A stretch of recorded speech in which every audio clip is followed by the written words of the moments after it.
এই চ্যানেলে সম্প্রচারিত সকল খবরই সচেতনতামূলক এবং শিক্ষণীয়, কোনো কিছুই প্রভাবিত নয়।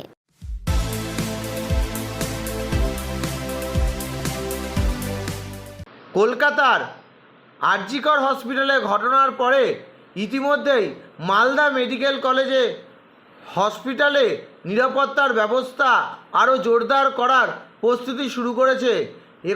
ওখানে অলরেডি সিসিটিভি ক্যামেরা বসানোর কাজ শুরু হয়ে যাচ্ছে। পাশাপাশি মালদা হাসপাতালে পুরনো সিসিটিভি ক্যামেরাগুলো রিপেয়ারিংয়ের কাজও শুরু করেছে হসপিটালের পক্ষ থেকে।